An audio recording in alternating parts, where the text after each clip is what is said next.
Alrighty, Mbali fam, how's it? Welcome back. Good, good. Thank you. Hi, guys. How's it? Okay, Mbali. How you doing? What do you have for us this week? What's burning questions all about? What's cooking on this episode of Burning Christians is the fact that South Africa is a failed state, and that this failed state hits the poorest South Africans hard. Um, without wasting any time, let's go to the first comment. And this one is from Nigel. And his comment is another way of looking at it: state failure makes the elite richer and at the expense of the poorest. So if we stop the looting, the poor will benefit. I think this one is straightforward. I definitely agree with Nigel. Diego, Alex, Chris, any of y'all disagree with him? I can't argue myself. Thanks. I was just waiting for someone to say I disagree. Diego? Well, I don't think there are enough grounds for one to agree or disagree. He doesn't necessarily explain Okay. how state failure makes the elite richer and the poor poorer at the expense of the poor. I mean, you'd have to explain how that happens, then one can agree or disagree. For now, it's a bit Okay. All right, it's a bit vague. Maybe if you can explain it to us, then maybe we can not disagree or agree with you. State failure makes the elite richer at the expense of the poorest. I mean, in the South African context, for example, I think everyone is in a way becoming poorer. It's just that, of course, the poorest get to experience the whole thing at a much deeper level, because it means they don't get to have food on their table, they don't get to have money to buy electricity, they get to sit in the cold during winter and stuff of that nature, right? Whereas the richest people, of course, still have their money, but they could have made a lot more. So in a sense, they are poorer than they should be because the state is failing, you know? Yeah, can I just add as well? I think we mustn't conflate state failure with state capture as the buzzword in South Africa.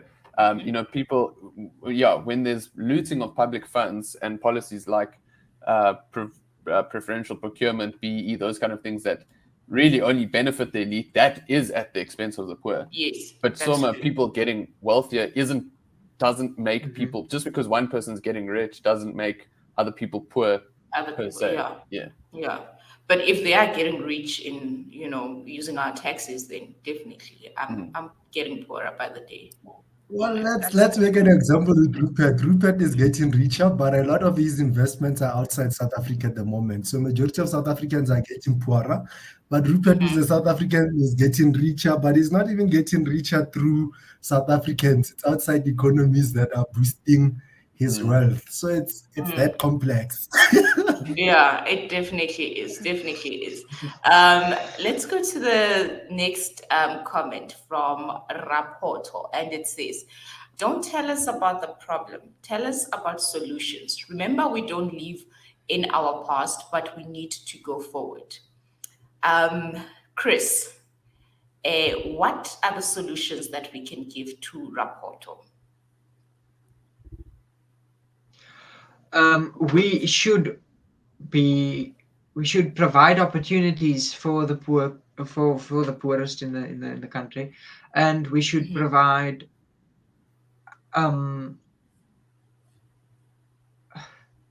sorry. No worries. I know he's, and we're all looking forward to the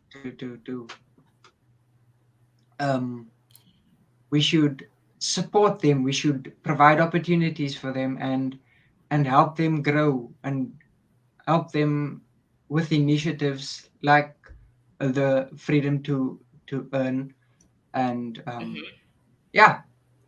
So initially, what we need is more jobs, basically. Would you agree, Chris? Absolutely. And I should also add, yes, definitely, and we should sort of get rid of all these unnecessary labor regulations that sort of inhibit competition and stifle competition, and we should work towards economy that works for everybody. We should provide services. We should ensure that they get the opportunities that they need to work, to earn a living, to provide, and that's the way we grow. Yeah, definitely. Alex, maybe the question that I would ask you is, do you think that we always preach about the problems and we don't preach about the solutions? I think we do, and I think it's a problem. And I think that's why I'm so glad that Tioko flagged the story of Lindo and his Chesanyama and Kwamashu, because really we can't, if we fixate on negativity, we'll never have the motivation to improve it. Yes. Instead, if we need to start thinking about how think of an example when something was the way you liked it and go back to that. If you wanted, if being not having load shedding as an example, that, because I think that's quite a massive impact issue of state failure.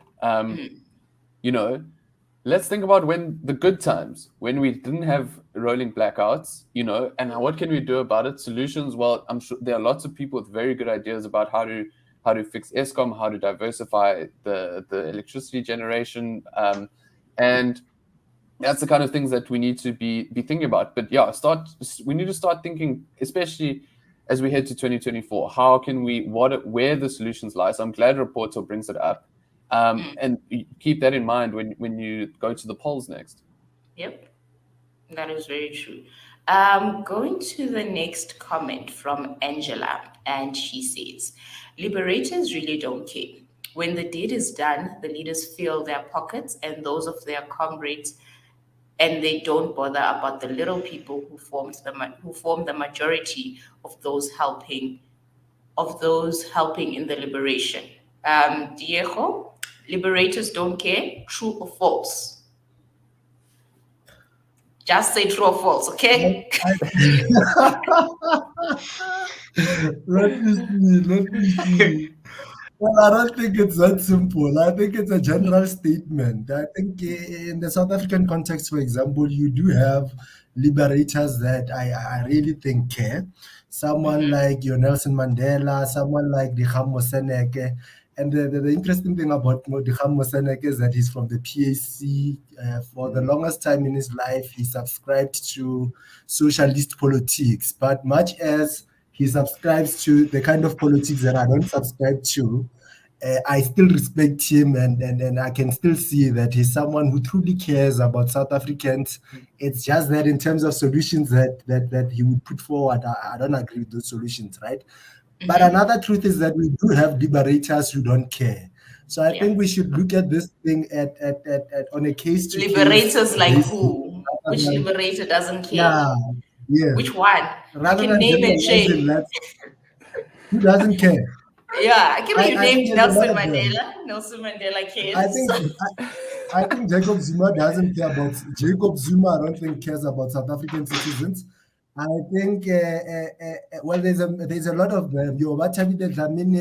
The whole RET squad, in fact, in the African National Congress. Then you have this old Zandile Gumedas and others. I think those are part of people who were in the liberation, fighting against apartheid, ultimately got to collapse the system of apartheid. But I don't think they were in the struggle because they care about the people. I think they were in there for the fun of it, but as well so as to position themselves when liberation does come about, so they can be at the forefront and chow. It was a question of hashtag, how do we eat, how do we chow after these ones have gone out. It was never a question of how do we truly ensure that we create a kind of South Africa that will cater for everyone and ensure that we all move forward in a progressive manner,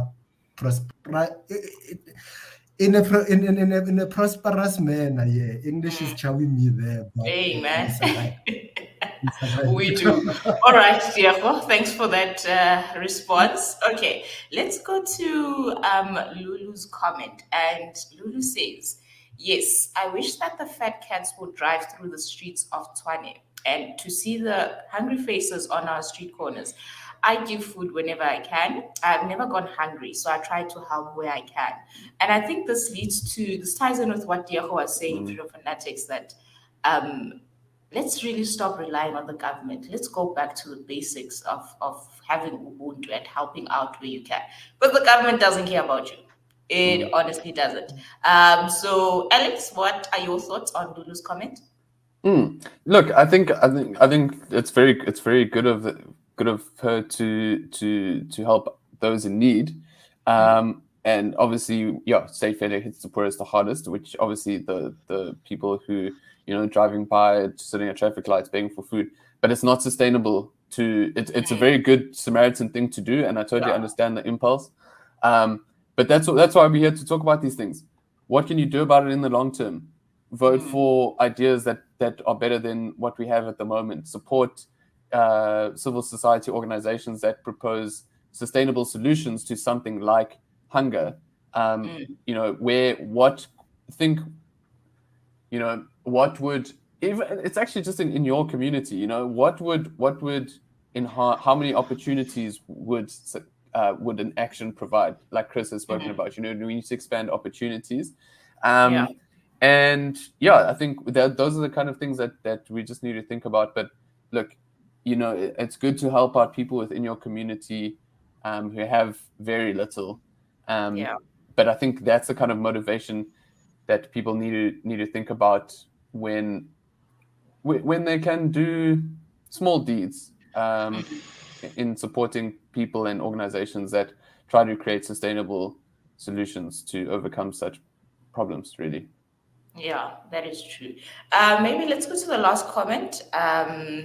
It comes from Reginald Nkwane, and it reads, "The poor people don't have the mechanism to see failing political parties through. They also vote for the same party because the alternative seems worse." I'm gonna stop there. I think that's all we needed from this comment. Diego, what are your thoughts here? I think it's a complex matter. No, go. The poor people don't have the mechanism to see failing political parties through. They also vote for the same party because the alternative seems worse. I think it's a complex matter. There are many different reasons why people vote for the same party, and she is very correct. This is part one of the problems. There are people, of course, who don't see any other alternative outside the ANC. There are people who vote for the ANC, like we've always mentioned, because they are scared of losing their social grants. There are people who vote for the ANC because their grandparents or whoever in their family was part of the ANC, and therefore they are all people who vote for the ANC. You find them standing on queues, in rural areas. You tell them, if you dare tell them to vote for something else, they'll tell you that you think they are children who are still drinking child milk and stuff. They are very old. They are going to vote for they don't even know how to pronounce the ANC, right? They are going to vote for the party with an arrow as part of its logo. So really different people have different reasons for voting for the ANC.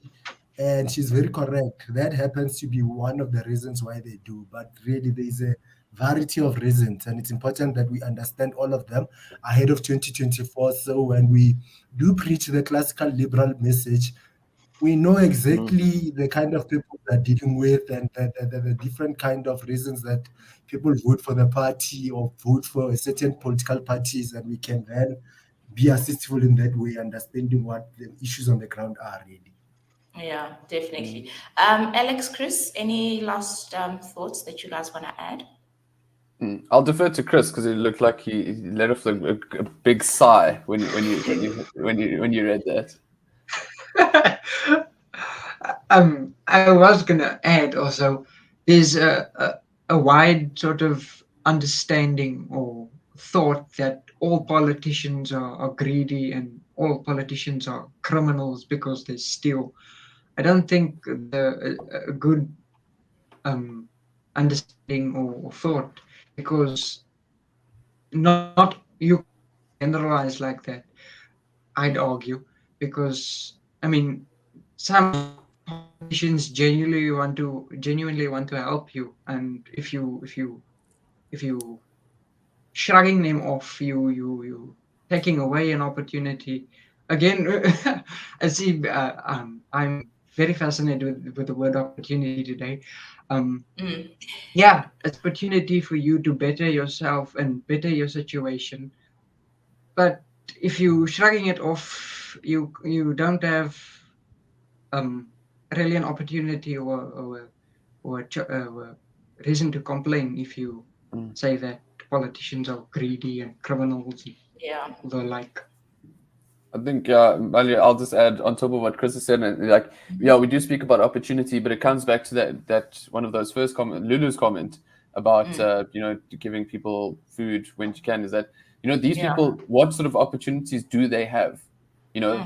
That's ultimately what we need to strive for, is a land of opportunity, not where we just sort of prescribe outcomes that we want. We want people to have the opportunity to prove themselves, like we spoke about in Freedom Fanatics with Lindo's Chisanyama and Kwamashu.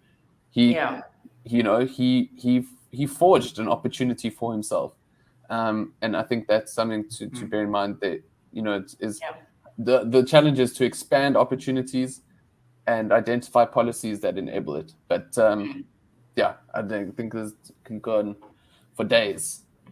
We definitely can. We definitely can. Diego, do you have anything to say? Well, I won't take long. I was just going to say that I agree with Alex that we should certainly not expect any one individual to bring up, to come with solutions to our problems. We must collectively, together, find solutions to our problems in society. Yeah, that is true. Guys, thank you so much for joining us on this episode of Burning Questions. Do remember you can find us on Twitter, Facebook, TikTok, YouTube, at Badger of Liberty. And remember, your freedom is worth fighting for.